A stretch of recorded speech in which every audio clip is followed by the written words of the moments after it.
elementos minerales, ¿sí? En algunos casos son elementos al estado iónico, por lo general, como catión, el calcio, el sodio, el potasio, se absorbe como catión, mientras que el fósforo lo va a hacer en forma de anión como fosfato diácido, fosfato monoácido.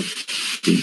El cloro lo va a absorber como cloruro, como ion cloruro. Bueno, esas son las formas en que están disueltas, están disociadas esos elementos de la tabla periódica, van a estar en la solución elástica y esa solución va a estar en contacto con las raíces y las raíces absorben. ¿Qué quiere decir la absorción? Que van a tomar y va a pasar adentro de ese sistema de la planta. Absorbente. Estamos hablando de lo que es la absorción de ese fenómeno que se da en la superficie.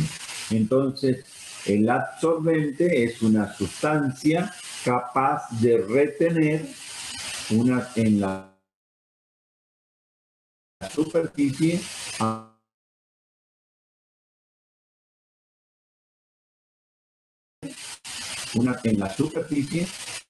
otra sustancia, que sólido puede ser un tipo de utilice para absorber.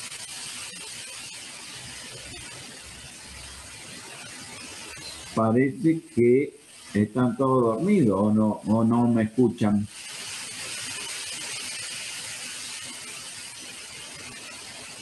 ¿No me escuchan? ¿Me escucha? Ah, ¿se escucha? Sí, se escucha, hay como entonces, un sonido atrás. A ver, ¿conoces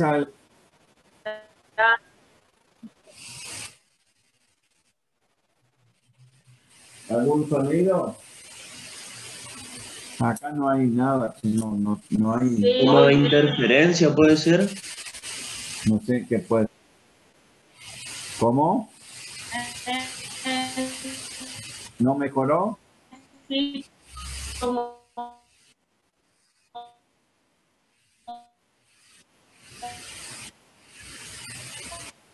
Una interferencia es como una interferencia, sí, pero bueno, se escucha, Inge. No se preocupe. Bueno. Entonces, ejemplos de sustancias absorbentes, que son sustancias capaces de retener en la superficie alguna otra sustancia. Puede ser un elemento químico o puede ser un compuesto químico o varios compuestos químicos que puede retener. Ustedes habrán visto por ahí que si en los equipos, ¿sí? De unos granitos y dice sílica gel es una sustancia absorbente. ¿Para qué se utiliza el sílica gel?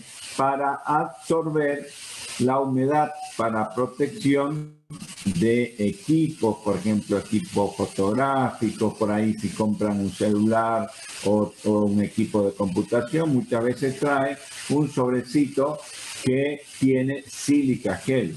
O en algunos medicamentos, si en la tapa, por lo general tiene, parece sal, unos granitos, ¿sí? Sílica gel, ¿para qué? Para proteger, porque la sílica es capaz de absorber la humedad del ambiente. ¿Sí? Esa sílica gel es ácido silícico precipitado y en forma granulada se utiliza como absorbente de la humedad. Podemos recuperar porque es reversible, lo calentamos a la sílica gel en una estufa o en el horno de la cocina, la calentamos, se evapora el agua y nuevamente podemos utilizar. En algunos casos los sílica gel vienen con indicador de humedad. El indicador de humedad es nitrato de cobalto. Sí, el nitrato de cobalto es una sal que se impregna al sílica gel, entonces pasa de un estado rosado a un estado azul, cuando está con humedad o cuando está seco. Ese es el indicador para saber si el sílica gel puede o tiene capacidad de seguir absorbiendo o no, ya está saturado, ¿sí? Porque cambia de color. Entonces, se utiliza como absorbente. Si queremos absorber, podemos utilizar también un papel, podemos utilizar el calcio como una sal de calcio como absorbente de la humedad. Si queremos eliminar, por ejemplo, olores o sabores dentro de una heladera, podemos colocar un trozo de carbón vegetal. Mejor si es carbón activado. Después vamos a ver qué son los carbones activados, ¿sí? Cómo se los prepara, cómo se los obtiene. Pero el carbón vegetal, el que utilizamos para hacer como es el asado, eso lo ponemos dentro de la heladera y ese va a absorber los olores que tenemos en la heladera, porque tenemos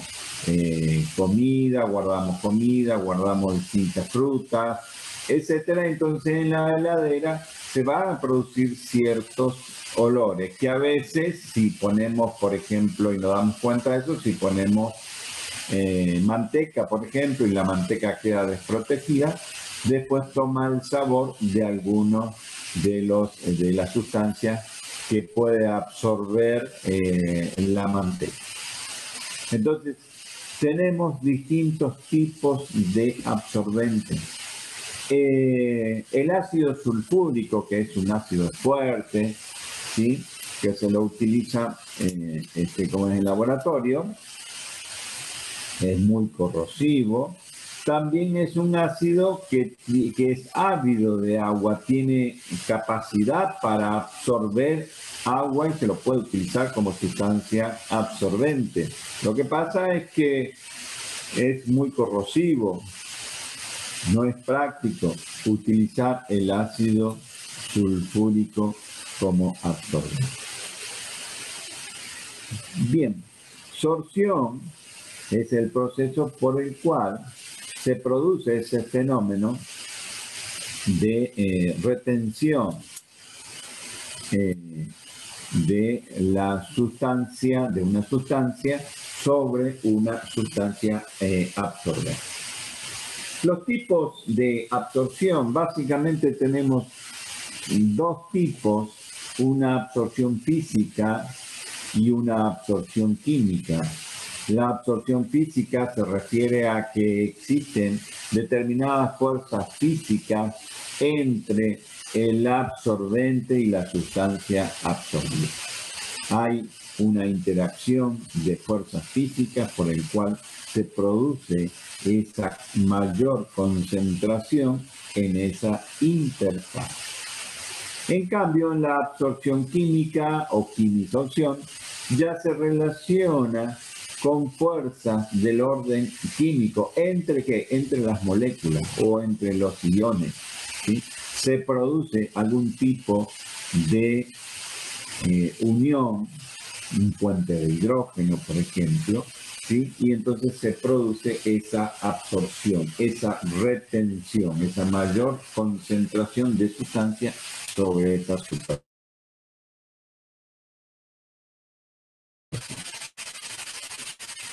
¿Qué características tienen un tipo y otro? ¿Sí? Se diferencian unas de otros y tiene una serie de características que la vamos a ver acá sumida.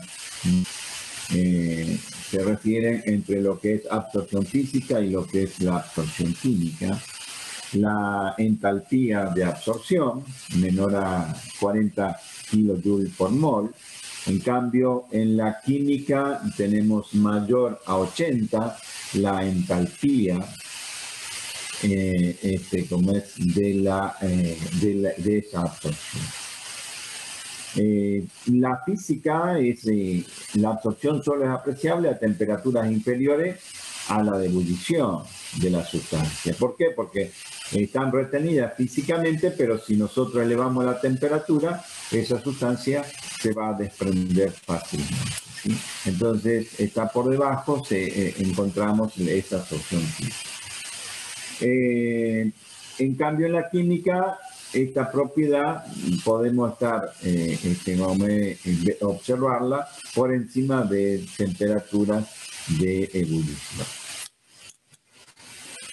Los incrementos en la cantidad de sustancias son más amplios a medida que se incrementa la presión del gas que se absorbe. En caso de los gases, por ejemplo, al aumentar la presión del gas, hacemos una mayor presión de un gas sobre un líquido o sobre una superficie sólida y va a aumentar la cantidad de sustancia retenida o absorbida. En cambio, en la química no, se absorbe una cierta cantidad y después ya no se va a absorber por más que aumentemos la presión, porque no depende de la presión, depende de la interacción química entre el absorbente y la sustancia que está siendo absorbida. Depende de esa relación, qué afinidad química tenga o no tenga afinidad. Si no tienen afinidad, no se va a ir la absorción. No todas las sustancias. Entonces esto es diferencial para cada tipo de sustancias. Algunas que tienen mayor afinidad por el absorbente, entonces se van a adherir más, se van a quedar ahí retenidas en esa interfaz. Mientras que otras sustancias no van a seguir de largo o no se van a quedar retenidas. Entonces, en la absorción física, la cantidad de sustancia absorbida sobre una superficie depende de la sustancia que se absorbe y del absorbente, es decir, de esas dos. Mientras que en la química, en la cantidad de sustancia absorbida depende de la sustancia que se absorbe y del absorbente. Entonces ya va a depender de las dos sustancias que tengan o no tengan cierta afinidad para poder retener.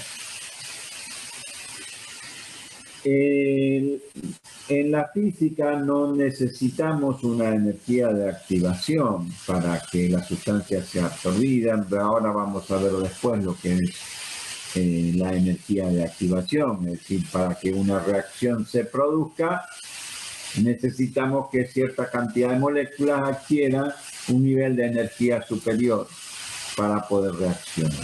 En cambio, en la química sí se observa ese fenómeno de mantener una energía superior o una energía de activación para que se produzca esa reacción. La absorción física, múltiples sustancias absorbidas, no va a haber varias capas. En cambio, en la química, por lo general, son las capas que se produce. ¿Por qué? Porque se va a producir una reacción, una atracción entre el absorbente y la sustancia. Vamos a ver un ejemplo de absorción de gases por el carbón activado. El carbón es carbón vegetal que lleva un proceso de activación.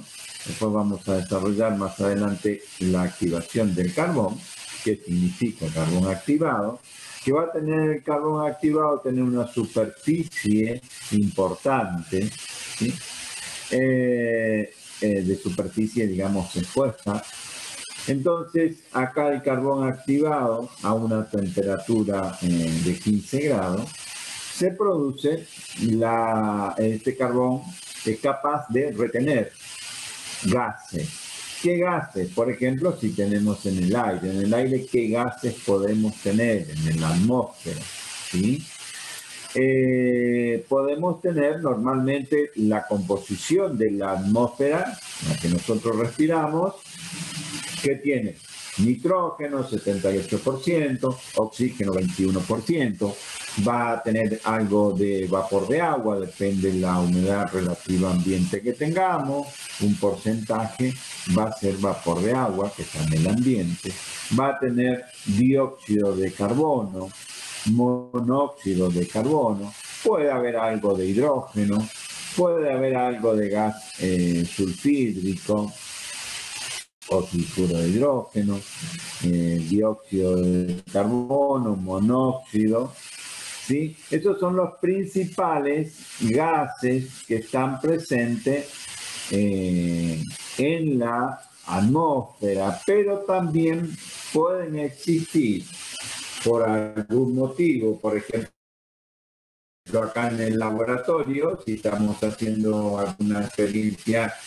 con cloro, destapamos una botella de amoníaco, el amoníaco es un gas que lo tenemos en solución como hidróxido de amonio, pero si hace un poquito de calor y destapamos una botella, van a sentir ustedes o percibir, van a poder como sentir el olor característico de lo que es el amoníaco. Si destapan una botella de ácido clorhídrico, también van a poder percibir ese olor característico a lo que es el cloro, o a veces en el agua de la canilla sentimos una pileta de natación y también donde han colocado cloro y sentimos ese olor característico de lo que es cloro. Entonces en el ambiente pueden existir también estos gases u otros gases de acuerdo a en qué condiciones están o en dónde estamos, como estamos trabajando con alguna sustancia. Si esta sustancia, el cloro, el amoníaco, el sulfuro de hidrógeno, por lo general no se encuentra, pero en determinados ambientes podemos llegar a tener por algún efecto de que se está trabajando con esos gases, o hay escape de esos gases por un accidente de cloro que se estaba transportando, de amoníaco que se estaba transportando, etcétera, porque el amoníaco es una sustancia que se utiliza en la industria, ¿sí? El cloro lo mismo. Entonces, tenemos una cierta cantidad de gases que están constituyendo lo que es la atmósfera. Y si nosotros hacemos pasar estos gases a través de carbón activado, se va a producir una retención. Se va a retener, pero esa retención de gases va a ser diferencial.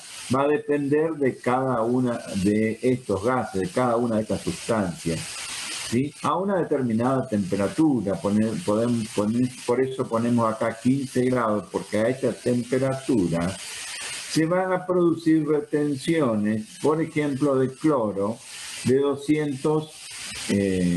235 mililitros, ¿sí?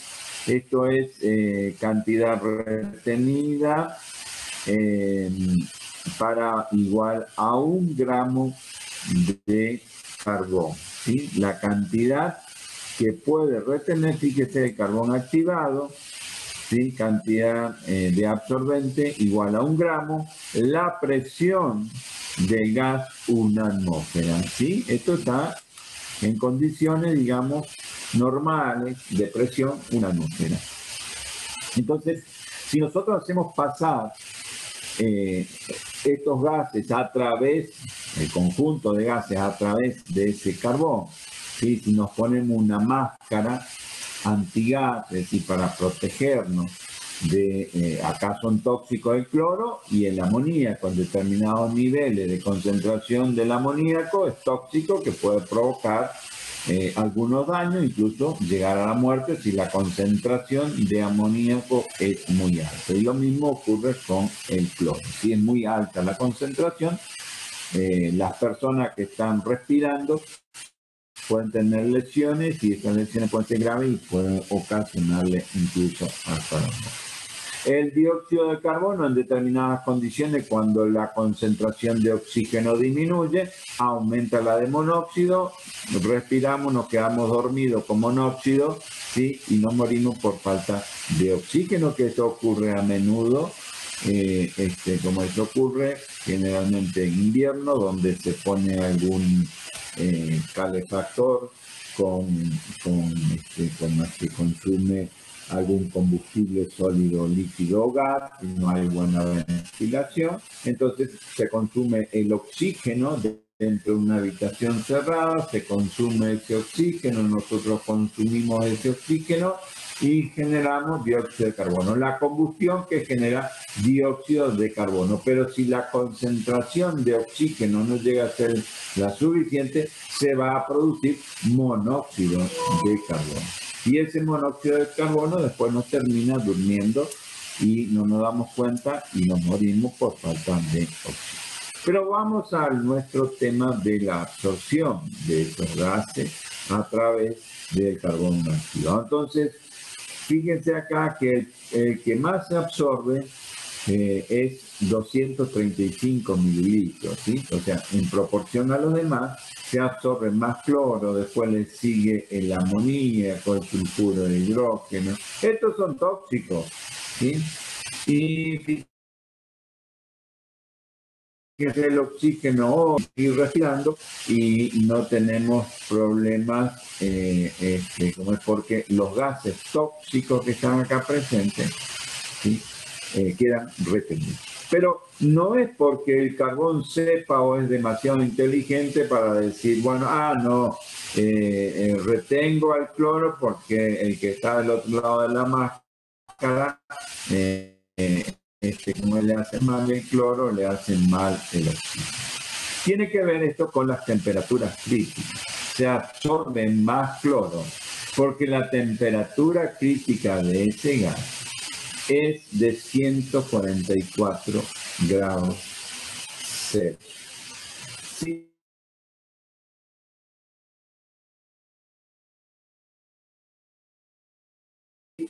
¿Qué significa esto?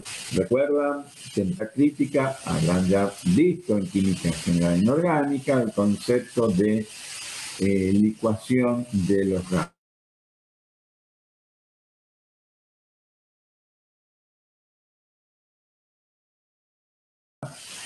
Aplicamos presión, descenso de temperatura, enfriamos el gas, puede pasar ¿a qué? A líquido. El aire, si viene decir, bueno, el aire, ¿y lo puedo licuar al aire? Sí, puedo licuarlo al aire. Puedo pasarlo a aire líquido y tener en un termo, ¿sí? Un termo que utilizamos para poner el agua para el mate, podemos licuar el aire y tenerlo al estado líquido, ¿sí? Al aire, como un líquido, como si sería agua. Pero en esas condiciones ese aire va a estar líquido, pero a una temperatura de menos 196 grados, ¿sí? Aproximadamente, depende de la composición que tenga.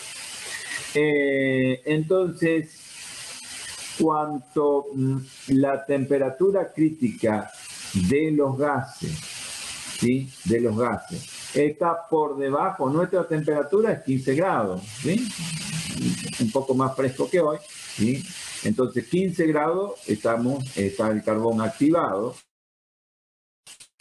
Y fíjense que la temperatura crítica del gas cloro está en 133, la del sulfuro de hidrógeno 100.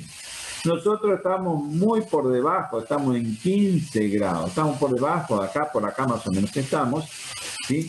En 15 grados. El monóxido de carbono, el oxígeno, el nitrógeno, tiene una temperatura crítica por debajo, ¿sí? De la temperatura en que nosotros estamos. Entonces, no se van a retener, no se va a absorber estos gases. La concentración o la cantidad o el volumen que va a quedar retenido va a ser muy pequeño. ¿Por qué? Porque la temperatura crítica de ese gas está por debajo de la temperatura en la cual estamos haciendo la experiencia o estamos respirando nosotros. Entonces, eliminamos, podemos retener estos gases, como por ejemplo el cloro, el amoníaco, el sulfuro de hidrógeno, ¿sí? Porque estamos por debajo de esa temperatura. Si estaríamos haciendo esta misma experiencia, pero tendríamos el carbón activado y estaríamos a 200 grados, por ejemplo, la absorción sería mucho menor. Esto se absorbería menos y el cloro no se absorbería o muy poquito se absorbería.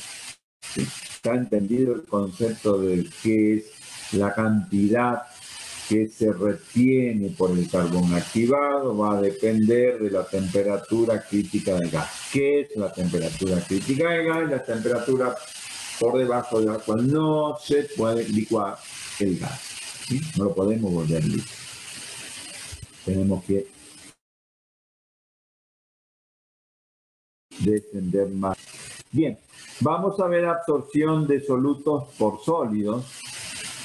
Entonces tenemos un sólido, ¿sí? Y tenemos solutos. Entonces, una de las sustancias más utilizadas como absorbente es el denominado carbón activado. Acá lo que tenemos que hacer es, si tenemos el carbón como sustancia absorbente y tenemos una solución, porque hablamos de solutos, ¿sí? Entonces, tenemos solución, la absorción de gases por sólido y la absorción de soluciones, una solución que va a tener un soluto disuelto en un líquido, que puede ser el agua, y son similares, tienen casi el mismo comportamiento, ambos tipos de absorción. Primero que la absorción es selectiva, ¿sí? Como se absorbe el soluto o el solvente, no se van a absorber las dos cosas al mismo tiempo. Es decir, tenemos carbón activado y tenemos una solución que puede ser acuosa, puede ser alcohólica, puede ser una solución bencénica o del solvente que quieran ustedes, y una sustancia o varias sustancias que están disueltas en esa solución.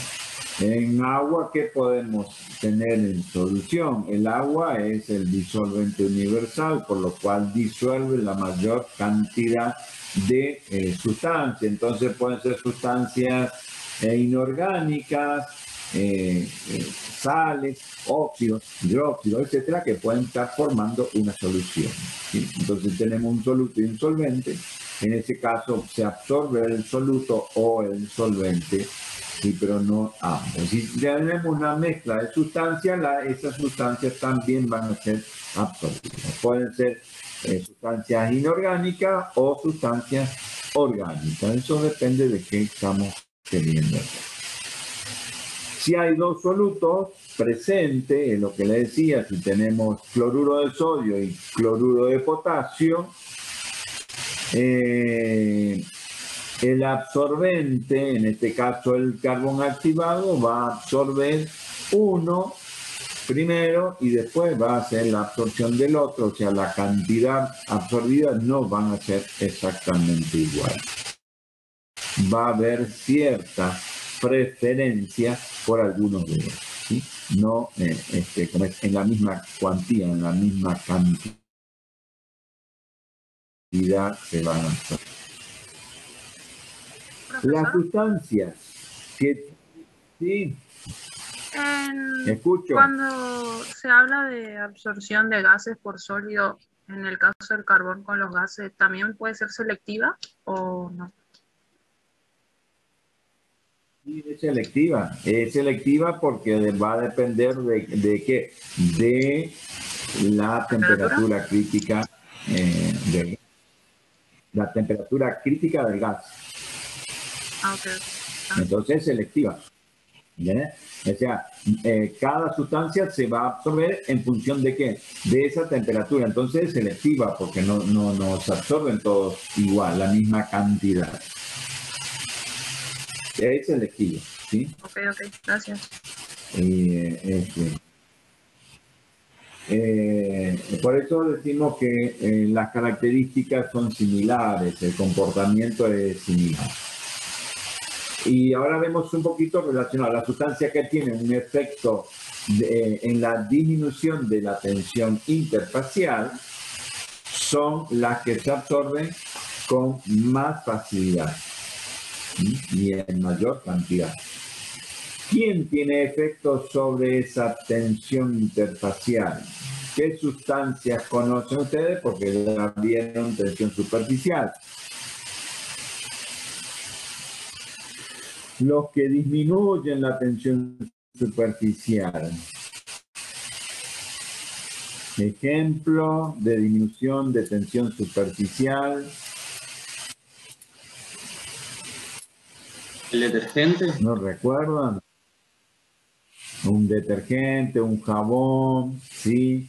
Las saponinas tienen efecto o características de concentrarse y relacionen este tema con lo que es tensión superficial. Después vamos a ver un poquito más de esta relación, pero está relacionado con esto, con que se concentran en la superficie del líquido y hacen de que exista una disminución de la tensión interfacial y por lo tanto van a ser absorbidas en mayor cantidad. La temperatura no tiene un efecto muy marcado en el caso de la absorción de solutos por sólidos, ¿sí? Por lo general, a una mayor temperatura hay una menor absorción, ¿sí? Hay una tendencia en ese sentido. Si cuando estamos más a mayor temperatura, que estamos haciendo la experiencia o queremos absorber, va a haber menos retención o menor absorción.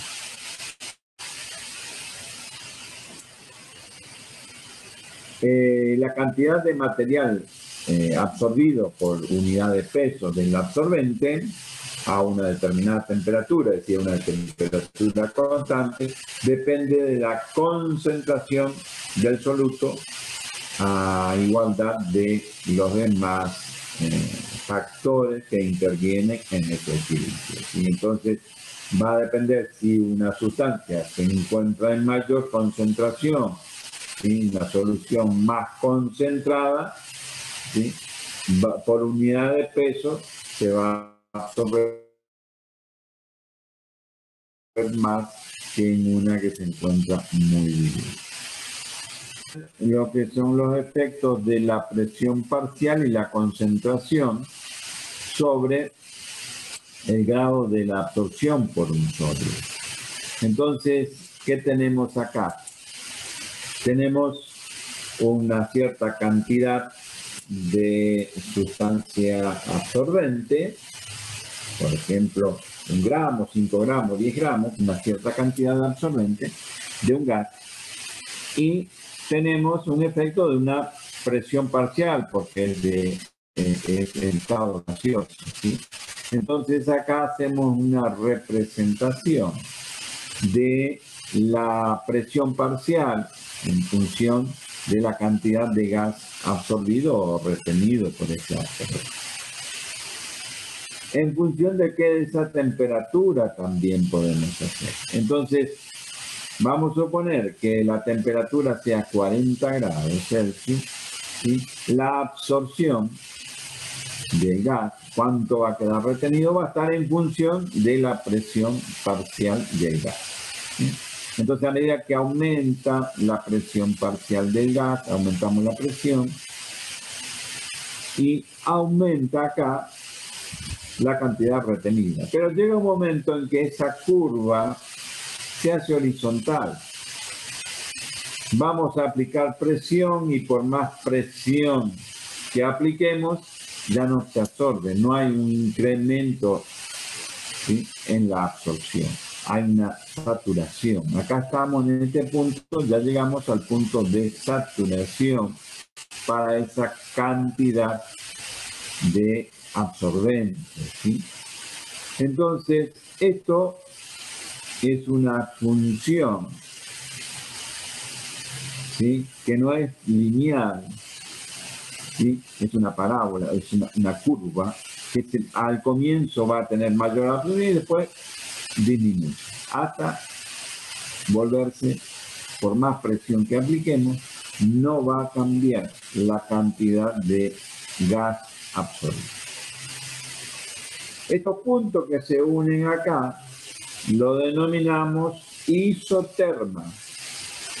Iso igual temperatura. Son los puntos que unimos con temperaturas iguales, ¿sí?, en función de la absorción. Y esta es la curva característica, es una isoterma para esta sustancia a 40 grados Celsius, ¿sí?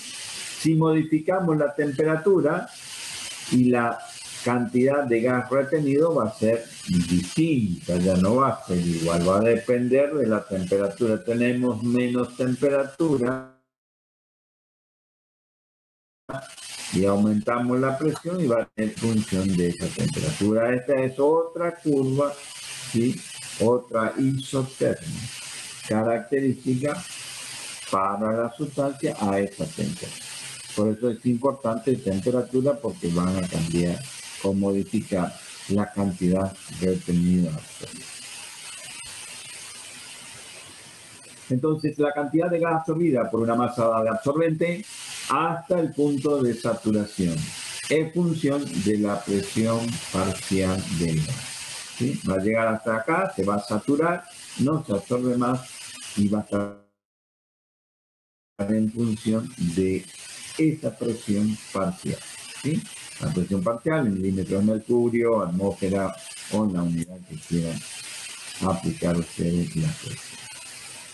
Isoterma de Freundlich. ¿Qué hizo Freundlich? Utilizó una expresión matemática para poder calcular, para poder ver, saber, conocer, para esta cantidad, qué cantidad se podría absorber de una cierta sustancia en función de esa presión parcial, para una cantidad de sustancia absorbente. Por eso se llama isoterma de absorción de Freundlich, porque está tomando una curva que está uniendo puntos a igual temperatura. Entonces se trata de isoterma de Freundlich. ¿Qué hizo Freundlich? Y trató de buscar una expresión matemática que pueda explicar esa curva, ¿sí? Entonces, en esa curva, ¿qué tenemos? X sobre N es igual a K por P elevado a la B. ¿Qué es X? Gramos de sustancia absorbida. Es decir, ¿cuántos gramos podemos absorber para una cierta cantidad de gramos de absorbente? Ese gramo de absorbente, un gramo de carbón, 10 gramos, 1 kilo de carbón, etcétera, ¿sí?, la cantidad que pongo acá. K y B son constantes empíricas, es decir, trabajó mucho y trató de demostrar, están tabuladas esas constantes para diferentes tipos de gas. Y P es la presión, ¿sí? Entonces, en función de eso, vamos a tener lo que son las isotermas de Friendly. Es decir, podemos, en lugar de hacer la experiencia, podemos ya de antemano aplicar estos conceptos y poder saber cuántas sustancias podemos retener en función. Si a esta expresión matemática nosotros le aplicamos logaritmo, ¿sí?, nos va a quedar de esta forma: logaritmo de x sobre m igual al logaritmo de k más b por logaritmo de. Con lo cual, esto se transforma, en lugar de obtener una curva, acá no lo tengo representado porque esto, en vez de tener una curva así como esta, ¿sí?, vamos a tener, al aplicar logaritmo, vamos a lograr una recta, ¿sí? Transformamos lo que es una curva en una recta, utilizando la expresión de logaritmo. Para eso lo que utilizamos es, ¿sí?, hacemos el logaritmo, aplicamos logaritmo a esto y a esta expresión matemática y obtenemos, si hacemos la representación gráfica, tenemos una recta. Esto lo pueden hacer ustedes con ciertos valores, calculan, hacen la curva y después aplican logaritmo en el Excel y en un ratito hacen la línea recta para esa curva. Si no, la otra forma, que le van a ver también ustedes, eso lo pueden hacer con una curva de regresión a esta curva, como es le hacen los distintos puntos de la curva, la cargan en el Excel y el Excel después le pide la curva de regresión en función exponencial, logarítmica, lo que pone, y le va a tirar la recta para el cálculo. Bien, esto ya es matemática. No solo fue Freundlich que estudió cómo podía determinar la cantidad de sustancias que quedaban retenidas, sino Blackmuir fue otro que también trabajó mucho para poder encontrar una expresión matemática que nos pueda calcular qué cantidad de sustancias quedan retenidas o absorbidas por un absorbente. Entonces esa expresión es algo similar, pero es P sobre I es igual a 1 sobre A más P sobre B. Sí, esta expresión que no nos dice mucho, pero está relacionada con ¿qué? Con I, la cantidad de gramos absorbidos. Por un gramo, acá toma un gramo de absorbente, comparen con la otra que teníamos M, que era la cantidad de sustancia absorbente utilizada. Acá está tomando para un gramo, cantidad absorbida por un gramo. P sigue siendo la presión parcial del gas, y A y B también son constantes empíricas utilizadas. Con esta presión también podemos calcular si cuánto queda o puede quedar retenido de un gas. Estas son las curvas isotermas de absorción como característica. Y cuando aplicamos logaritmo, tenemos esto, hacemos la regresión, esta nos queda la expresión matemática, ¿sí? Si nosotros queremos calcular, ponemos este coeficiente y calculamos cuánto queda retenido. Y queda una línea recta. Acá en este caso, isoterma de absorción de AMP APH7 sobre wolframato óxido de wolframio, dióxido de wolframio, modelo de Freund que tienen para observar. Bien. Variables que afectan la absorción en fase líquida. Cuando tenemos una fase líquida, acá lo que interesa es el tamaño de los poros del absorbente. Es decir, cuando la sustancia sea más porosa, va a tener mayor superficie expuesta, entonces va a depender del tamaño de esos poros, del tamaño molecular de las impurezas o del soluto, ¿no es cierto?, que va a ser absorbido.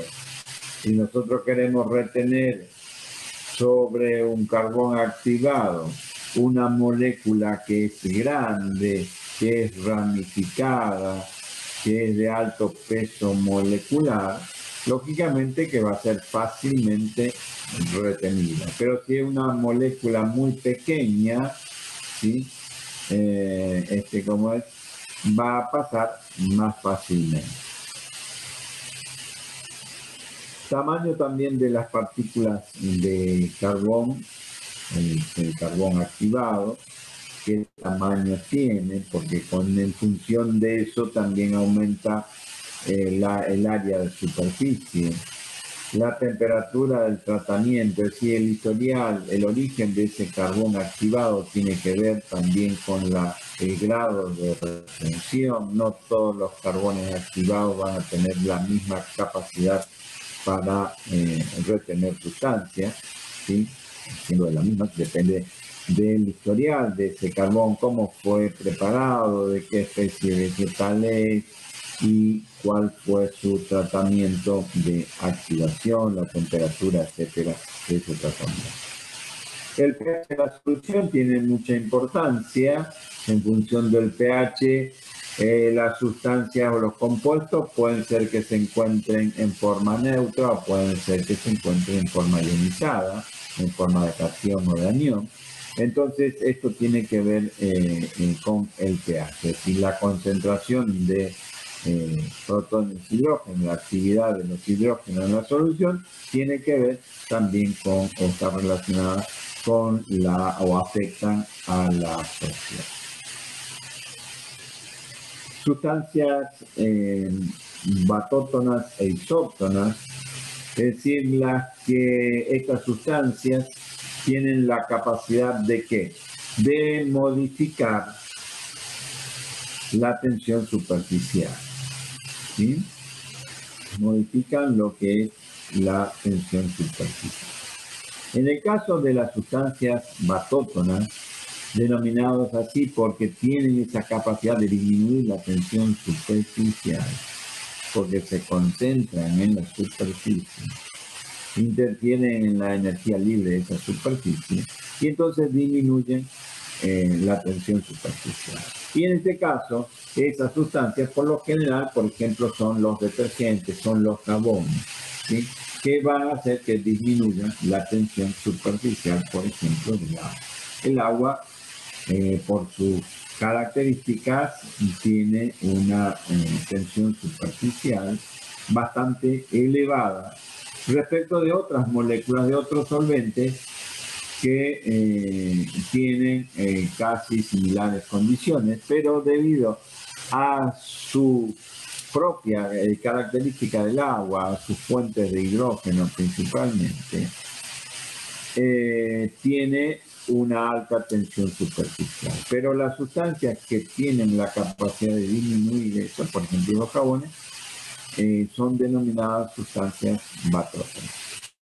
Las sustancias isótonas aumentan la tensión superficial. Si bien el agua tiene una alta tensión superficial, hay sustancias que se van a concentrar en el seno del líquido y van a tensionar más a la membrana de la superficie libre. Y entonces las moléculas que se encuentran en la superficie libre del líquido van a tender a concentrarse, a ser atraídas hacia el centro del seno de ese líquido y entonces va a aumentar más la tensión. En cambio, las batótonas se concentran en la superficie, aumentan esa superficie y disminuyen la energía. Modifican esa energía. ¿Sí? Entonces, vamos a ver lo que es ahora relacionado con las sustancias batótonas y isótonas y la variación de la tensión superficial lo que conocemos como ley de Higgs, ¿sí? La ley de Higgs relaciona la variación de la energía libre o energía libre de Higgs, también conocida así, y representada con la letra G, ¿sí? Como hay una variación de esa energía, no son valores absolutos, sino son entre un estado inicial y final, si hablamos de variación. Y al hablar de variación de esa energía, por no ser valores absolutos, ¿sí? Colocamos este signo que es delta, y la variación. Este delta significa variación de la energía libre. Y esa variación de esa energía libre está en relación a ¿qué? A la variación de delta H menos T por delta S. ¿Qué significa delta H? Delta H, con H representamos la entalpía o cantidad de energía absorbida o cedida por un sistema termodinámico, que es decir, la cantidad de energía que un sistema intercambia con el entorno. Es decir, tenemos un sistema, ese sistema puede intercambiar energía con el medio donde está siendo rodeado, ¿sí? Entonces, si tenemos, por ejemplo, agua en un vaso, ¿sí? De precipitado, el agua puede intercambiar energía, la denominada H, la entalpía, ¿sí? Con el medio. Si tenemos agua caliente, ¿qué puede hacer? El agua caliente va a entregar energía calórica al vidrio y a su vez el vidrio va a entregar esa energía calórica al aire que rodea, ¿sí? El agua caliente también va a entregar energía al aire que está encima de la superficie libre. Entonces hay un intercambio. Pero si nosotros enfriamos el sistema, el entorno, ¿sí? El agua también va, si tenemos un sistema donde va sacando calor al agua, ¿qué le va a pasar al agua? Se va a enfriar, va a descender su temperatura, porque está entregando calor, una forma de energía que es el calor, ¿sí? Pero si nosotros le metemos al vaso de agua, le metemos un mechero y calentamos, el agua va a absorber. Entonces se produce un intercambio entre el entorno, ¿sí? Que puede ceder o absorber energía. Y en este caso, al hablar del agua en un vaso, extraemos calor o suministramos calor. Calentamos agua para el mate, ¿sí? ¿Y qué le estamos haciendo? Suministrando energía calórica al agua. El agua absorbe esa energía, intercambia con el medio esa energía. ¿Y qué le ocurre al agua? Eleva su temperatura. ¿Para qué? Y para que nosotros podamos tomar un rico mate, ¿sí? ¿Y para qué calentamos? Y bueno, para extraerle ciertas sustancias a la hierba mate. O enfriamos, le ponemos un hielo, un trocito de hielo, agua a menor temperatura. ¿Y qué hacemos? Y tomamos un rico tereré, ¿sí? Extraemos menos cantidad de la hierba, ¿sí? Por eso le ponemos algún yuyito para hacer más rico ese tereré. Entonces se producen intercambios con el medio. Eso es lo que es el concepto de entalpía, ¿sí? Esa variación que se produce, ¿sí? Y esto tiene que ver con ¿qué? Con la temperatura, ¿sí? La entropía, que es el otro concepto que lo representamos con delta S, la variación de esa entropía, permite, o sea, que es la energía en la cual, o parte de la energía, que no puede utilizarse para hacer trabajo. Hay una cierta cantidad de energía que no la podemos convertir. Este sistema, ¿sí? No puede convertirla en trabajo, ¿sí? Entonces, hay una cierta cantidad de energía de todo el sistema que no se puede convertir en trabajo. La otra sí, la entalpía podemos convertirla en trabajo, pero esta energía, la entropía, no se puede convertir. Entonces, entre dos sistemas, inicial y final, se produce una variación. Lo que nos interesa es esa variación y denominamos delta G. El delta G, la energía o ley de Gibbs, energía libre de Gibbs, es igual entonces a delta H menos temperatura, siempre temperatura en grados Kelvin, por la variación de la entropía. Energía interna, ¿a qué denominamos? La representamos con la letra U, energía interna, y es esa energía que no la podemos convertir, y es energía nuclear, es decir, el núcleo, si se trata de un átomo, el núcleo tiene, para poder mantener los protones y los neutrones en ese núcleo, ¿sí? Hay una cantidad de energía que está almacenada y que no la podemos utilizar, salvo que rompamos ese núcleo. Si rompemos ese núcleo, ahí sí liberamos la energía y es conocida como energía nuclear. ¿Por qué? Porque emitimos, podemos partir ese núcleo en dos o sacarle un protón o sacarle un neutrón, etcétera, ¿sí? Hay distintas formas en lo que es a energía nuclear, que vamos a desarrollar más adelante un tema específico de energía nuclear.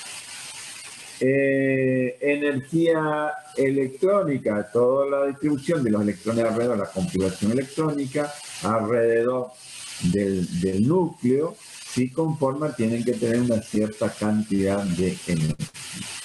Energía rotacional de las moléculas, energía vibracional, o sea que las moléculas no están estáticas, se mueven, ¿sí?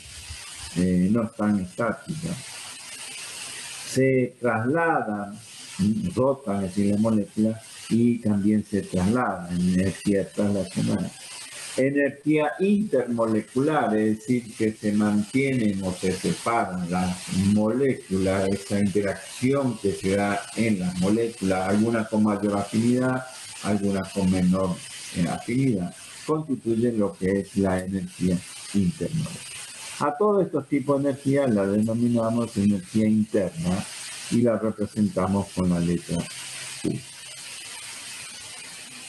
Entonces, relacionando esto con lo que es la energía libre de Gibbs, ¿qué nos permite hacer esto? Si la energía libre permite evaluar lo que es la espontaneidad de un proceso, sin tener en cuenta la variación de entropía de ese entorno, ¿sí?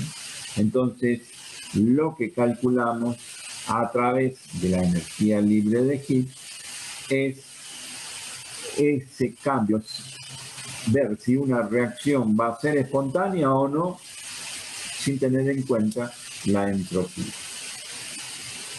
Entonces, delta G es igual a H menos T por E, donde T es temperatura absoluta, ya dijimos, H es la entalpía y S es la entropía. Entonces, ¿qué debemos considerar? Un estado inicial y un estado final, ¿sí?, del sistema. Comparamos esos sistemas, inicial y final. Entonces, a través de eso, podemos, cuando un sistema experimenta un cambio de temperatura-presión constante, se puede determinar la espontaneidad de ese proceso, calculando qué o determinando qué cosa, el G, la variación de ese cambio de la energía libre, ¿sí? Entonces, delta G queda expresado de esta manera. Delta G igual a delta H menos T por delta E. Es lo que vimos recién en la clase. Entonces, espontaneidad de las reacciones. ¿Cuándo van a ser las reacciones son espontáneos o no, si la energía, la variación de esa energía libre es menor de cero, la reacción es espontánea. Si el delta G es mayor a cero, la reacción no es espontánea. Si la reacción no es espontánea, para que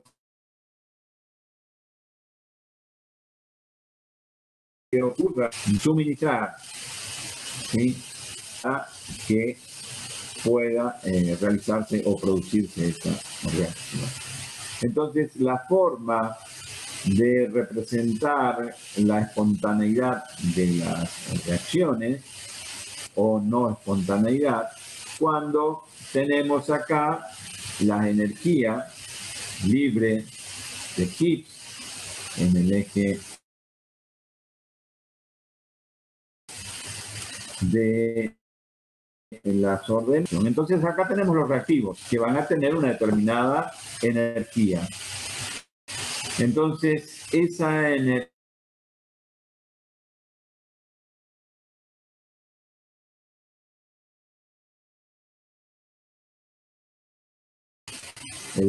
los productos de esta reacción van a tener menor energía, la reacción es espontánea. Entonces ocurre espontáneamente. Se produce. Perdón, ingeniero. La reacción. Perdón. Sí. Esos cuadros ellos los conocen de química general cuando vemos termoquímica, ¿sí? Así que Sí. no le es ajeno. Bien, entonces tenemos que... Esto ya lo tenemos saben. que pasar rápido esto entonces. Sí. ¿Cómo? Ya lo saben. Sí, esto ya lo saben ellos. Sí, sí. Bueno, de perfecto. cuando una reacción es exo o endotérmica también. Claro, exo o endotérmica si liberan calor o absorben calor del medio, ¿sí? Entonces esto está relacionado con la energía libre, ¿sí? Esto está relacionado con la energía libre de reactivo y producto. Los reactivos acá, en este caso, están por debajo, tienen poca energía libre y el producto de la reacción sí tiene, pero la reacción no es espontánea, ¿sí? Si la energía delta G es igual a cero, el sistema se encuentra en equilibrio. Esto es lo que es energía de activación, que también logrando una acción, ciertas moléculas deben ganar energía o tener mayor energía, y esa variación de esa energía promedio de las moléculas se llama energía de activación. Una vez que acciona, ¿sí?, se produce el producto de la reacción. Bien, esto también lo conocen seguramente. Vamos a ver entonces la energía libre de Gibbs en relación a la espontaneidad de las reacciones. En los sistemas biológicos, entonces los sistemas son abiertos, por lo cual se requiere una función de estado que incluya tanto la energía como la entropía, ¿sí?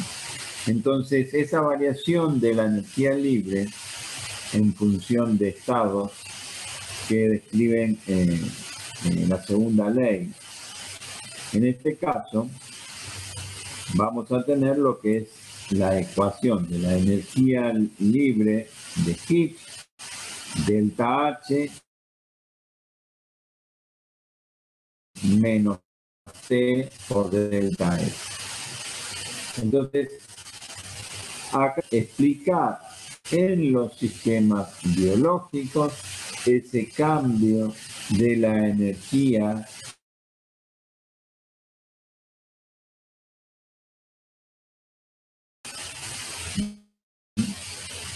cómo se producen los cambios. En los sistemas biológicos, las reacciones, en algunos casos, sí, la mayoría, son catalizadas o llevadas adelante por un proceso de enzimas, que son los catalizadores biológicos, que permiten que esas reacciones se lleven adelante.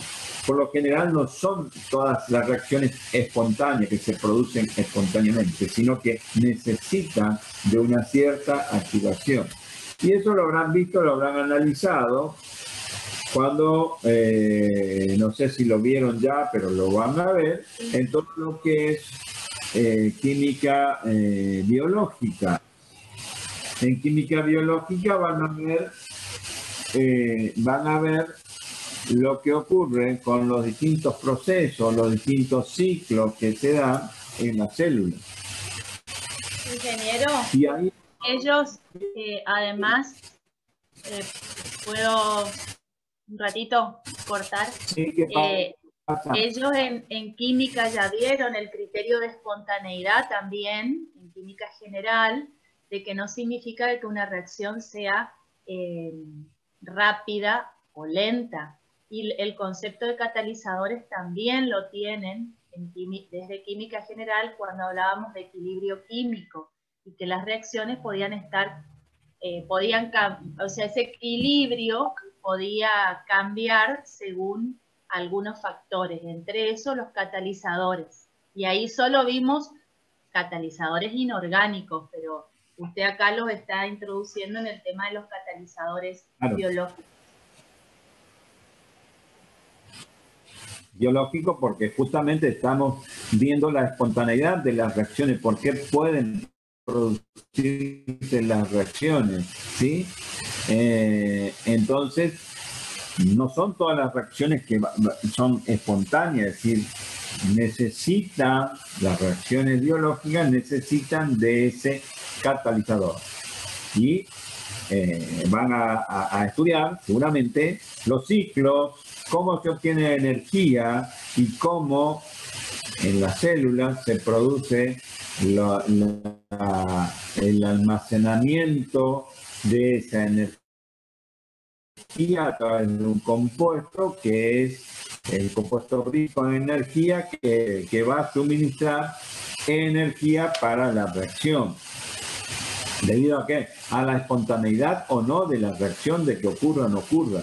Entonces, si estamos degradando glucosa, si estamos oxidando a la glucosa, ¿qué va a producir? Va a producir dióxido de carbono y agua y se va a liberar energía. Y ese puede ser un proceso, digamos, espontáneo, porque el delta G obtenido es de los productos de la reacción es menor. Pero no toda la glucosa, si sería así, toda la glucosa que tenemos en sangre se va a oxidar rápidamente y liberar toda esa energía, sino que va a estar controlada por esos procesos de los catalizadores biológicos, que son los denominados enzimas. Es decir, cuando necesitamos energía, ¿sí? Necesitamos el músculo necesita, porque estamos haciendo alguna actividad, necesitamos consumir energía, el sistema genera esa energía y produce la reacción y libera energía que se almacena como enlace químico, como unión química de ADP a ATP. Y el ATP es transportado y entonces eso es lo que tiene que ver con la espontaneidad de las reacciones en química. Si bien la reacción puede ser, yo digo, glucosa, la puedo oxidar, lo puedo hacer espontáneamente.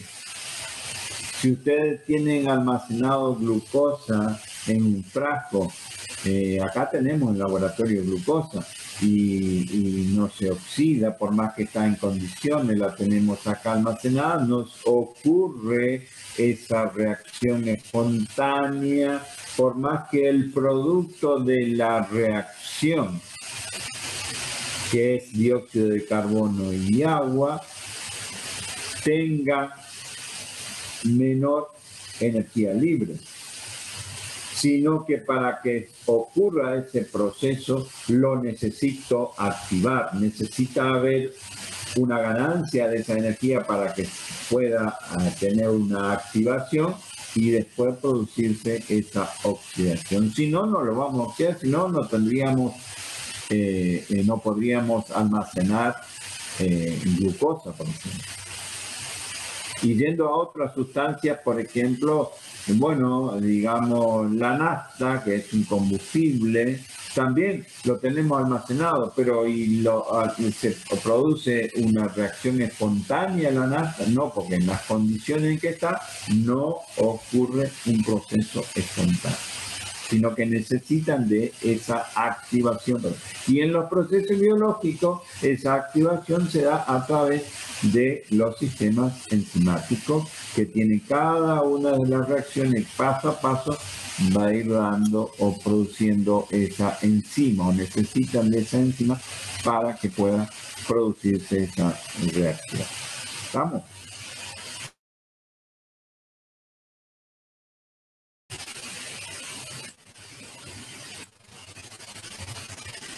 Entonces, la energía total de ese sistema capaz de efectuar trabajo, ¿no es cierto?, a medida que tiende a un equilibrio. Lógicamente que vamos a atender con esa energía libre que vamos a hacer algún trabajo. Un trabajo, en el caso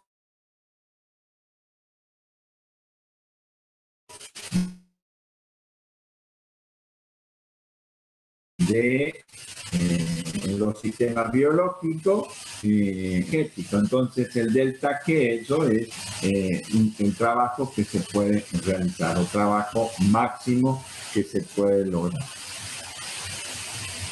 ¿sí?, hasta alcanzar un equilibrio.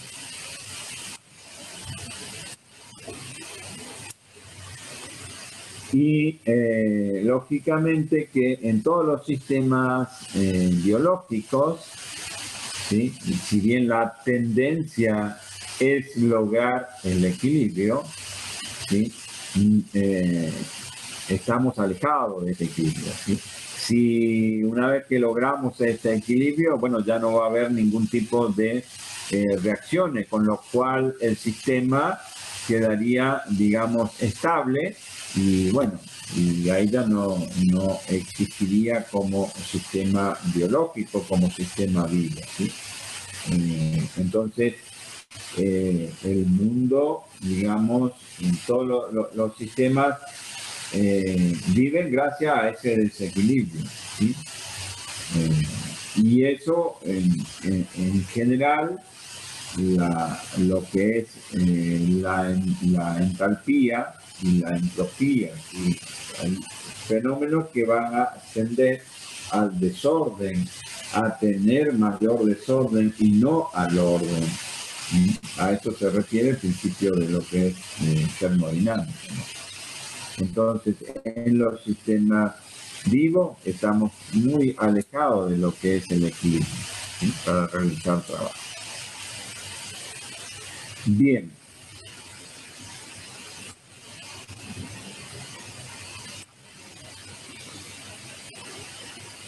Entonces esto es lo mismo que veníamos diciendo, es decir, cómo anunciamos la segunda ley. Sería, dado un sistema abierto, el criterio para un proceso que sea espontáneo a presión y temperatura constante es que delta G sea negativo. ¿Sí? Para los procesos biológicos, entonces, para ver es el delta negativo, ¿sí? Delta G menor a 0, proceso exorgónico, proceso espontáneo.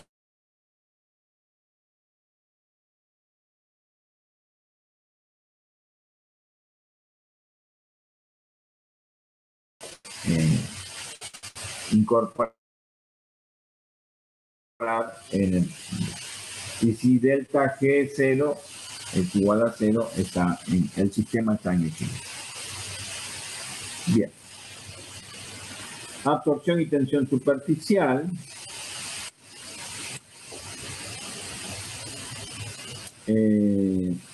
Entonces acá lo que vamos a ver o relacionar el grado de absorción de una sustancia en la superficie, en un sistema gas líquido, podemos expresarlo a través de la ley de Higgs, ¿sí? Entonces, la ley de Higgs lo que relaciona es la cantidad de sustancia que va a ser absorbida en la superficie en función de qué, de la concentración de esa sustancia en el seno del líquido, así qué cantidad de sustancia está presente. Tenemos que relacionar con la tensión superficial. R es la constante de los gases, T es la temperatura absoluta. Y entonces esta es la expresión que nos permite relacionar o explicar esa tensión superficial relacionada con la ley de Higgs.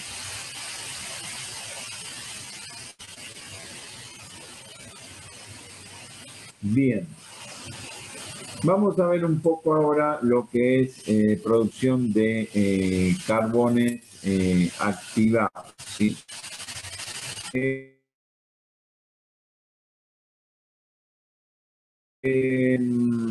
Metales que suele utilizar corriente puede provenir de diferentes tipos de madera, el carbón.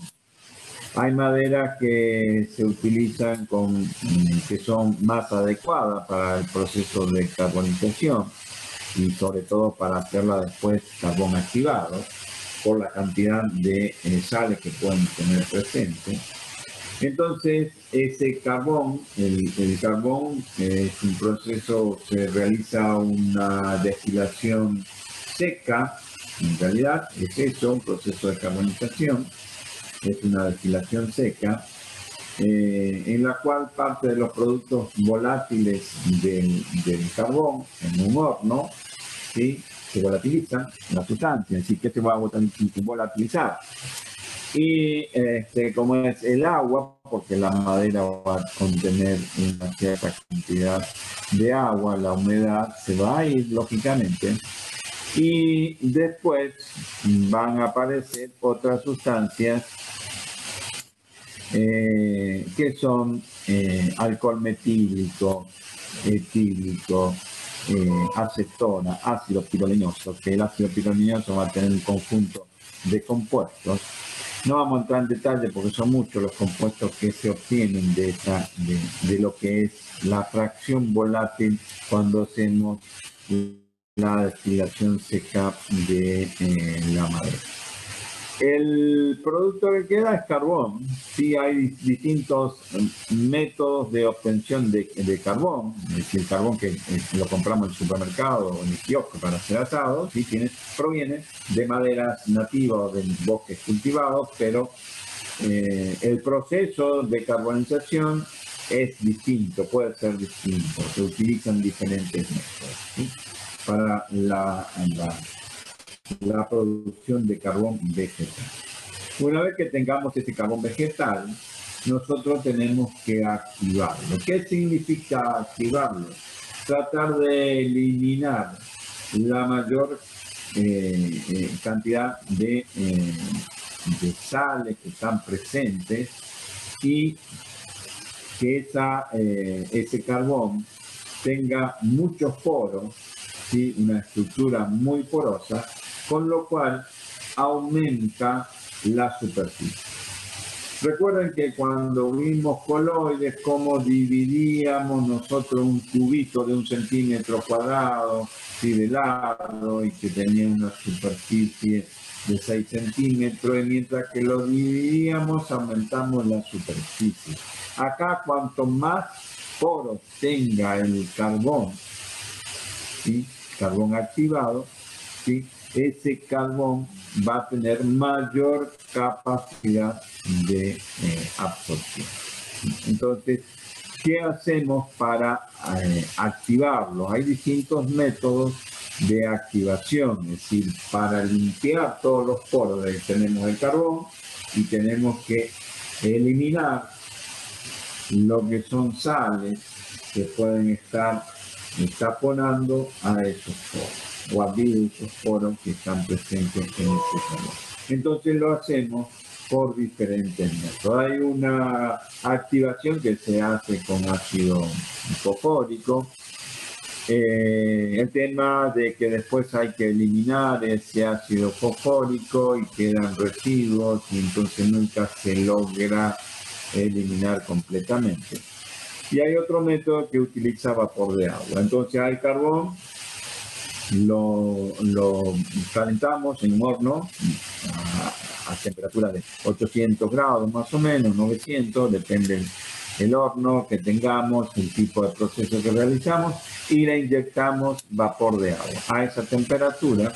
Entonces el vapor de agua va a limpiar, va a generar canales, va a limpiar esos poros del carbón y va a aumentar la superficie libre. Esa superficie libre se la expresa en metros cuadrados. ¿Sí? Se la expresa en metros cuadrados, por lo cual hay una técnica de laboratorio que tomamos el carbón activado, ¿sí? Y medimos qué superficie tiene. ¿A través de qué? De la activación. Entonces hay métodos para determinar esa superficie que tiene el carbón. Cuando tenga mayor superficie, mayor capacidad de absorción. Entonces tiene una estructura, el carbón activado, una estructura de poros y una mayor como capacidad de absorción que el carbón común que nosotros lo compramos en el supermercado. Pero se trata del mismo carbón, nada más que lleva un proceso posterior a eso de activación. También en el mismo proceso de carbonización, cuando hacemos el carbón, una vez que está hecho el carbón, lo podemos activar directamente inyectándole agua, inyectándole ácido fosfórico. Hay otros métodos más de activación. Carbones activados, carbones impregnados, son carbones en los cuales nosotros le adicionamos un impregnado para aumentar esa capacidad de retención. Hay sustancias que se pueden utilizar para impregnar a los carbones. Entonces acá tenemos un esquema básico de lo que es como es la carbonización y la activación. Entonces tenemos la madera de donde proviene, la molienda y la clasificación, la mezcla con un ligante, y hacemos el proceso de carbonización, ¿sí?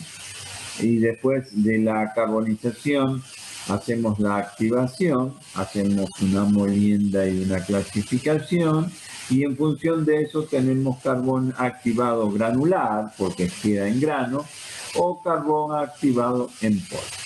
Y eso se acondiciona y se comercializa como tal. Se utiliza mucho en la industria para como agente absorbente, clarificante, etc. Y bueno, y después el resto del carbón acá para distintos tipos que pueden también ser proceso de carbonización y activación. Esto es una activación térmica.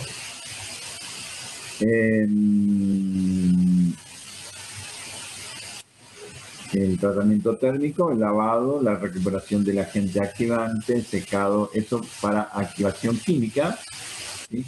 Esto es por activación química con algún reactivo específico para aumentar esa superficie libre y poder liberar y tener mayor cantidad de poros. ¿Sí? Entonces el carbón activado, ¿cómo se puede obtener o cómo se lo comercializa? Como es en distintas formas. ¿Sí? Y ahora no sé si vieron por ahí la propaganda de la tele, que las máscaras faciales que se ponen de carbón activado, etcétera, es carbón activado, nada más que aumenta la superficie. Entonces tenemos distintos tipos de comercialización de estos carbones activados.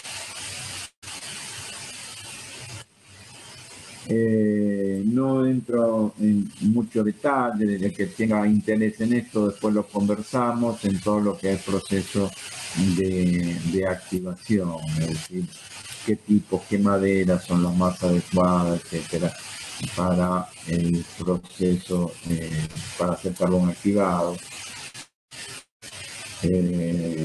En sí el proceso, cómo se lleva adelante, bueno, lo vemos si alguien está más interesado, pero por lo menos que sepan qué es el carbón activado, que es un carbón vegetal que tiene una capacidad de absorción mayor a un carbón común, y que esa capacidad de absorción se mide en metros cuadrados. Vamos a ver aplicaciones prácticas de la absorción. ¿Dónde aplicamos esto? ¿Sí?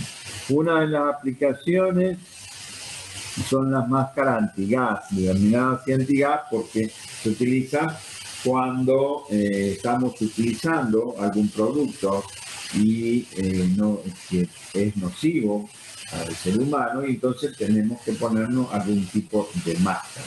¿Qué productos pueden ser nocivos? Bueno, cuando estamos haciendo la aplicación o estamos trabajando con productos, por ejemplo, los pesticidas,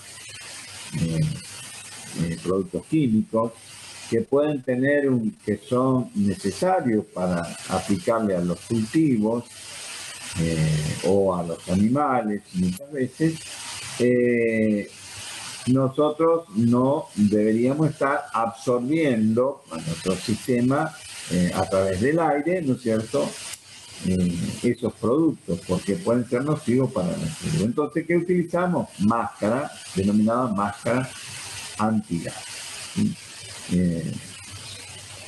Estas máscaras, por lo general, antigas, utilizan carbón activado. Son filtros que son reemplazables por lo general en las máscaras. Existen filtros que son generales, es decir, filtros que tienen la capacidad de retener sustancias orgánicas e inorgánicas. Hay otros filtros que vienen exclusivamente para sustancias orgánicas o inorgánicas. Entonces, en función de qué productos estamos trabajando y como ingenieros agrónomos el día de mañana ustedes que van a trabajar, el operario, si ustedes no van a estar trabajando o aplicando un producto, pero sí pueden estar dando órdenes o diciendo qué producto aplicar, cómo aplicar, y al operario que está aplicando tienen que protegerlo con el uso de una máscara, pero esa máscara tiene que ser adecuada, no podemos utilizar cualquier máscara, ¿sí? Entonces, tenemos que fijarnos, tenemos que ver por qué, porque tenemos distintos tipos de máscaras para protección de la salud. Otra aplicación, producción de alto vacío. Si queremos hacer vacío, por ejemplo, ¿qué hacemos? Utilizamos una bomba conocida como bomba de vacío, y acá en el laboratorio, como lo hacemos a través de una bomba de vacío, tenemos un desecador, por ejemplo, que hacemos vacío, pero ¿cómo medimos ese vacío? Con un vacuómetro, se llama así, el instrumento que mide cuánto es el vacío máximo que podemos hacer. ¿Quién sabe contestar esta pregunta?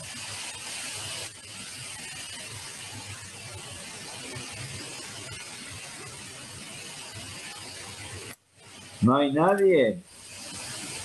Parece que se durmieron. ¿Están o no están?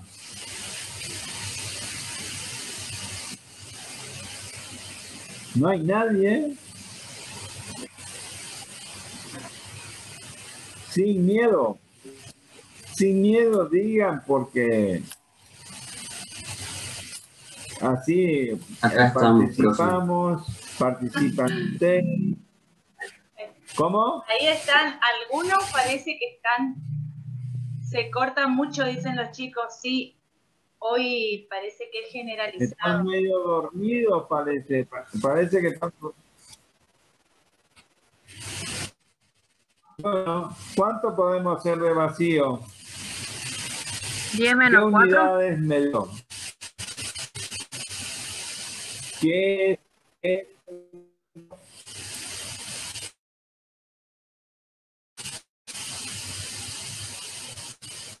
A ver.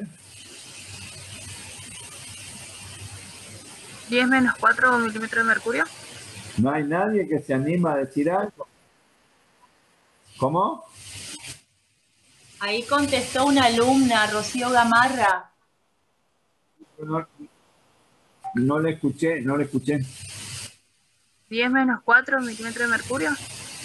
¿Podés repetir? 10 a la menos 4 milímetros de mercurio. Bien. ¿Eso es lo máximo?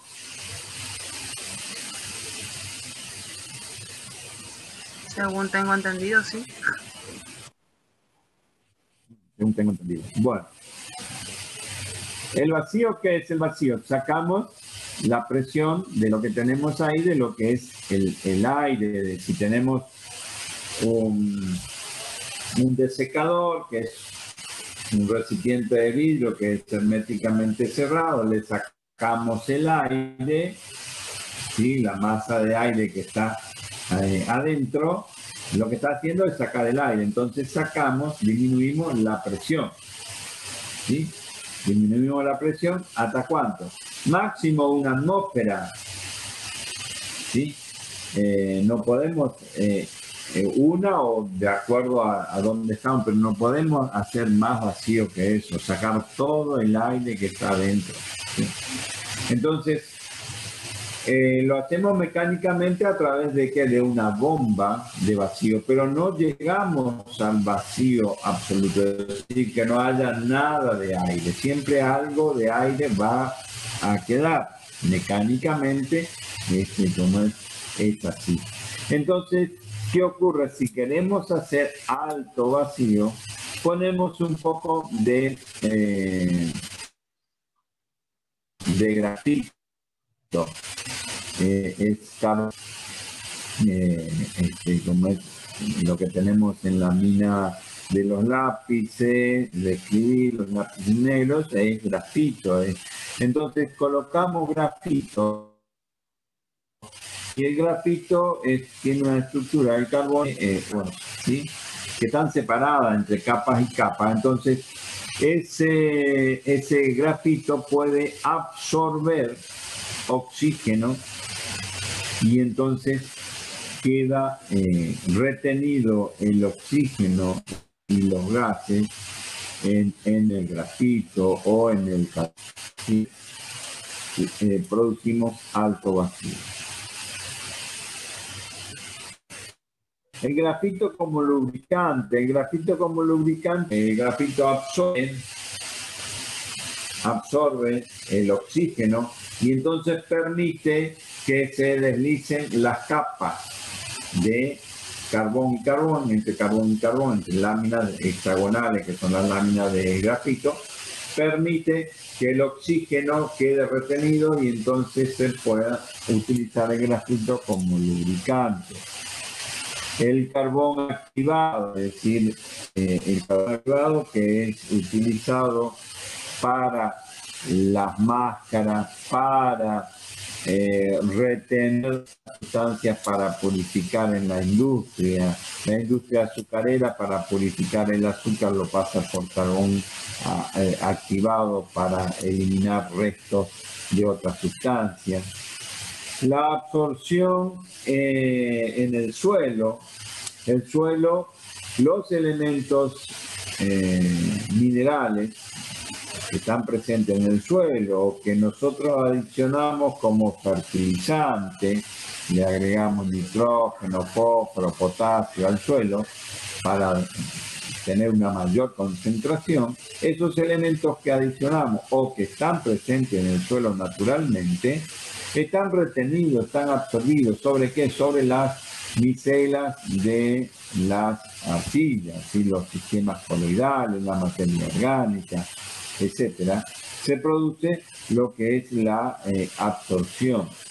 Las sustancias, por ejemplo, orgánicas también que se pueden absorber si nosotros agregamos un pesticida, un herbicida, lo que fuera, van a quedar retenidos en el suelo, van a ser absorbidos porque van a quedar en la superficie de la partícula.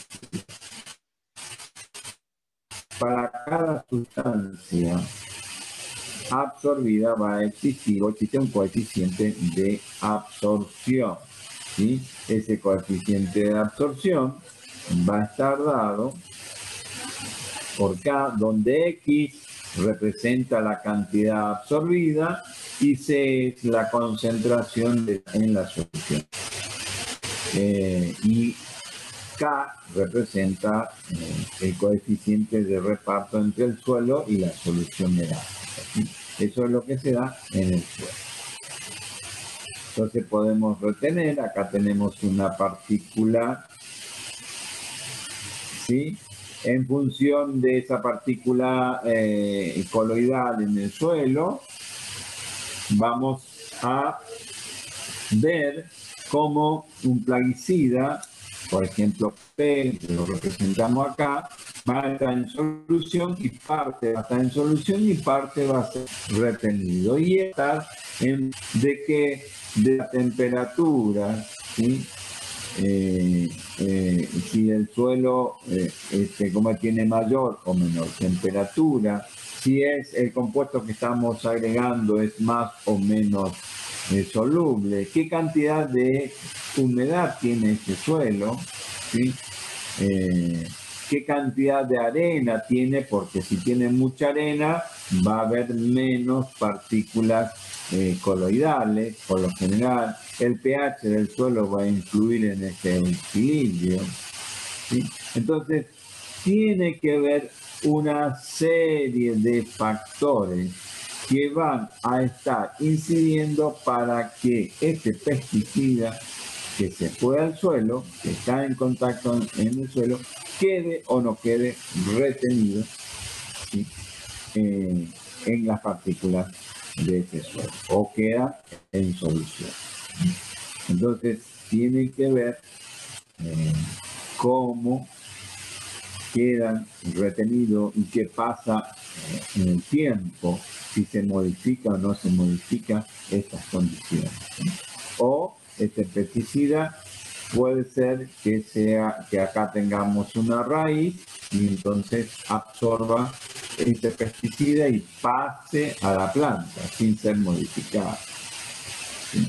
Entonces, tiene mucho que ver las condiciones, qué características tiene el producto y en su entorno cuáles son los factores que van a influir en esa absorción y en ese equilibrio. Otro tema de la aplicación de la absorción es la cromatografía.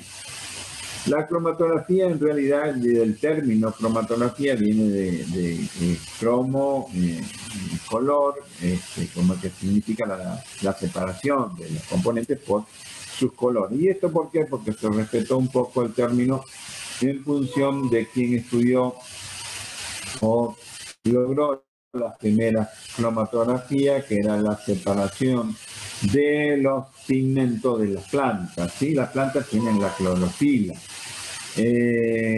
Existen 4 clorofilas, pero en las plantas superiores tenemos la clorofila A y la clorofila B, que son los 2 principales componentes. Después tenemos xantófilas, tenemos carotenos,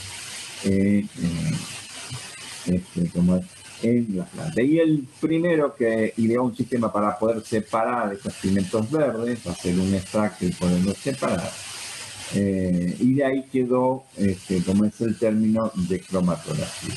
Pero ¿cómo se define a la cromatografía? Como la separación de una mezcla de solutos basándose en la velocidad de desplazamiento diferencial que tienen los mismos y establece como es entre el equilibrio que se va a ir produciendo entre lo que es una fase estacionaria y una fase móvil, ¿sí? Entonces, eso es lo que permite realizar la separación. Tenemos una mezcla de compuestos, en este caso particular los pigmentos de las plantas, hacemos un extracto de una hoja, extraemos los pigmentos y esos pigmentos, quienes van a ser clorofila A, clorofila B, carotenos, que son de color naranja, y xantófilas, que son de color amarillo. Entonces podemos separar, ¿sí?, a esos componentes. ¿A través de qué? De una fase estacionaria. Las técnicas de cromatografía son muchas. Lo que podemos hacer, podemos utilizar varias técnicas para poder separar los componentes de una mezcla. Hoy en día se utiliza la cromatografía como método analítico y con el auxilio de otras técnicas podemos cuantificar, identificar, y podemos lograr la separación, identificar y cuantificar a los componentes que están en una mezcla. Por ejemplo, tenemos una mezcla de gases, hacemos una cromatografía gaseosa y que nos permite conocer cuál es la composición de esa mezcla gaseosa. Si tenemos un sólido, podemos hacer a través de con ciertas limitaciones, hay métodos para determinar sustancias, lógicamente, podemos saber o conocer cuál es y cómo está compuesta esa muestra y cuáles son los porcentajes correspondientes a cada uno de esos compuestos.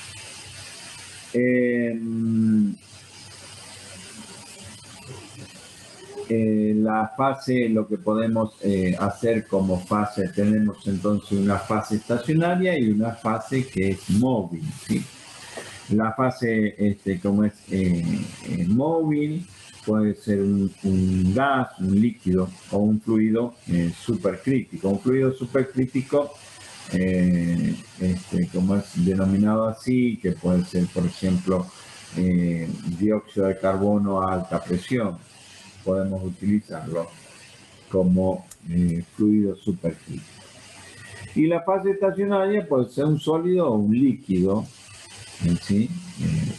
Como fijado, ese líquido puede estar fijado en un sólido. Entonces, los supercríticos, ¿qué características tienen? Son sustancias que en determinadas condiciones de presión y temperatura están por encima de su punto crítico, ¿sí? A esos denominados supercríticos. Y eso se lo puede utilizar para hacer extracciones o para hacer cromatografía. Acá tenemos un cuadro donde tenemos distintos tipos de cromatografía y esto en la bibliografía, diferentes formas de presentar o de analizar estos tipos de cromatografía. Esto más o menos en función de los años. Fíjense que acá en 1903, que fue uno de los primeros en hacer la cromatografía en columna y en una columna de absorción, ¿sí?, donde pudo separar los pigmentos de las plantas. Después tenemos entonces cromatografía en columna, cromatografía en capa fina, en columna de partición, en papel, en fase inversa, de gases, de fluidos supercríticos, de geles, HPLC, que son los equipos modernos que se utilizan.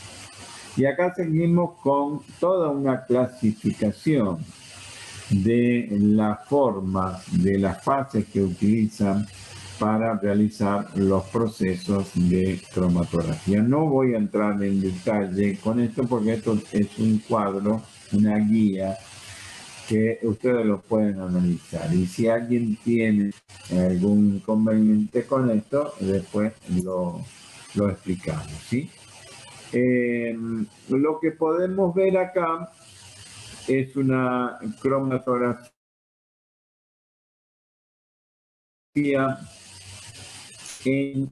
con indicador de fluorescencia.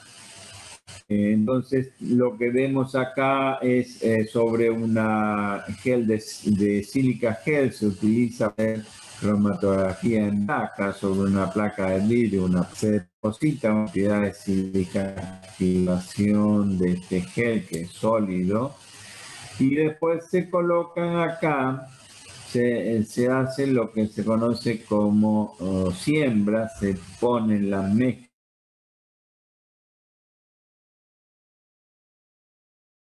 del borde, y esto después que está sembrado, que está depositado en pequeña cantidad de sustancia, vamos a colocarla dentro de un solvente, una mezcla de solvente a temperatura constante y cubierta, todo esto para mantener un cierto equilibrio con el medio externo, así que haya una saturación del solvente o disolvente que se está utilizando, esa mezcla.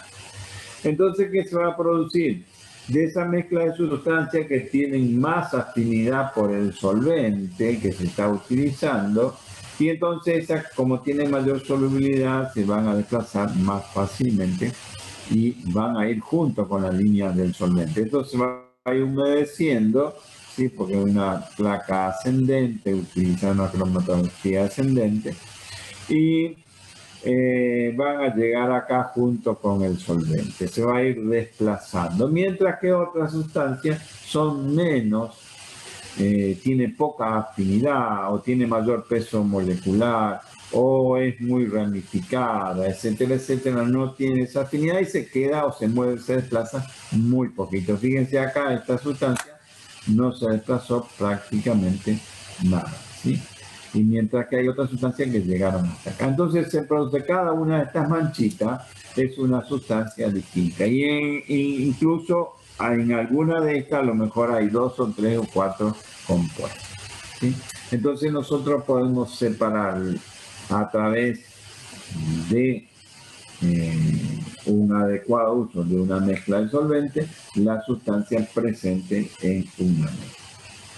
Después podemos hacer la identificación a través de los denominados RF, la relación de frente, que es la relación que alcanza el solvente en función de la distancia de la mancha. El RF, siempre que se utilice los mismos solventes, las mismas condiciones de temperatura, son constantes.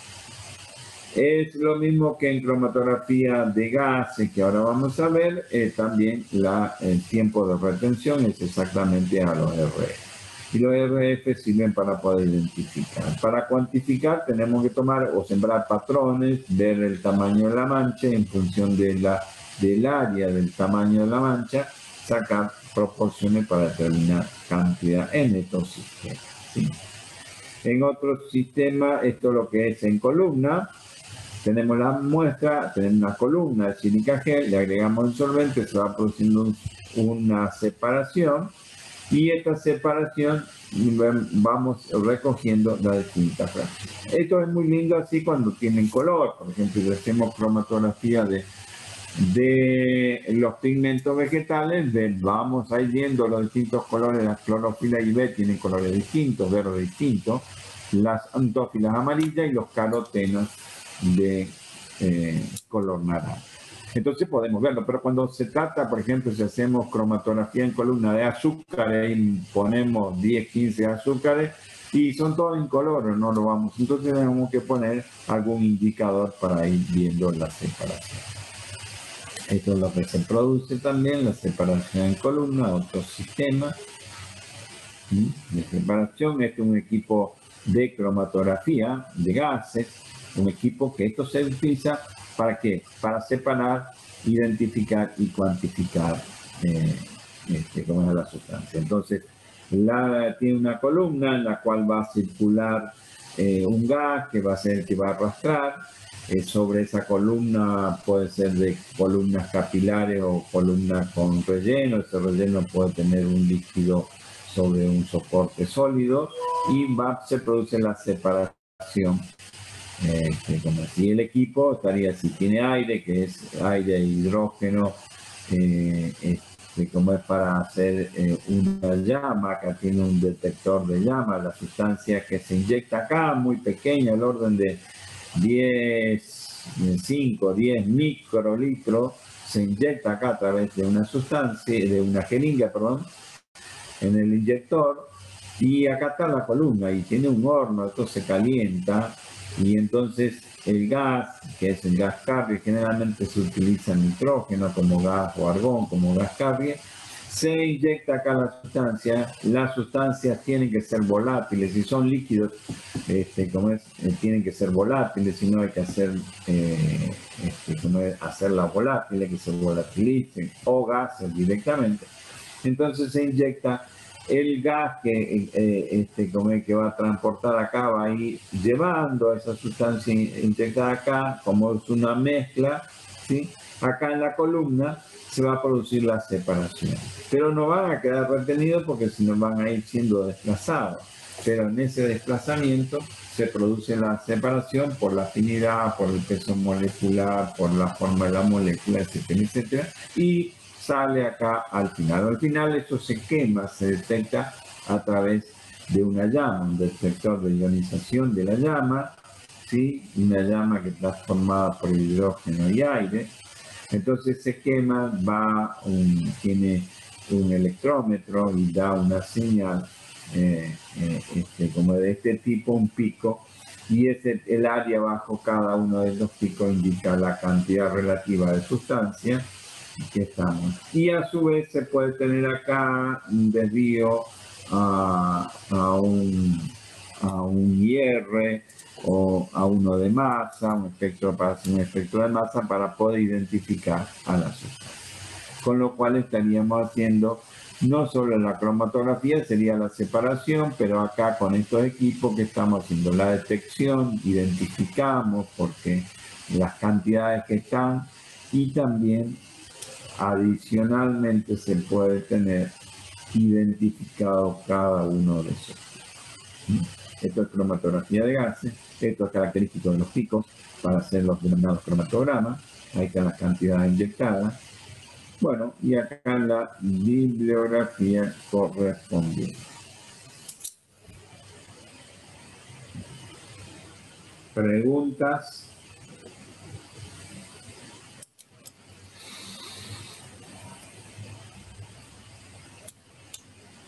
¿No hay preguntas?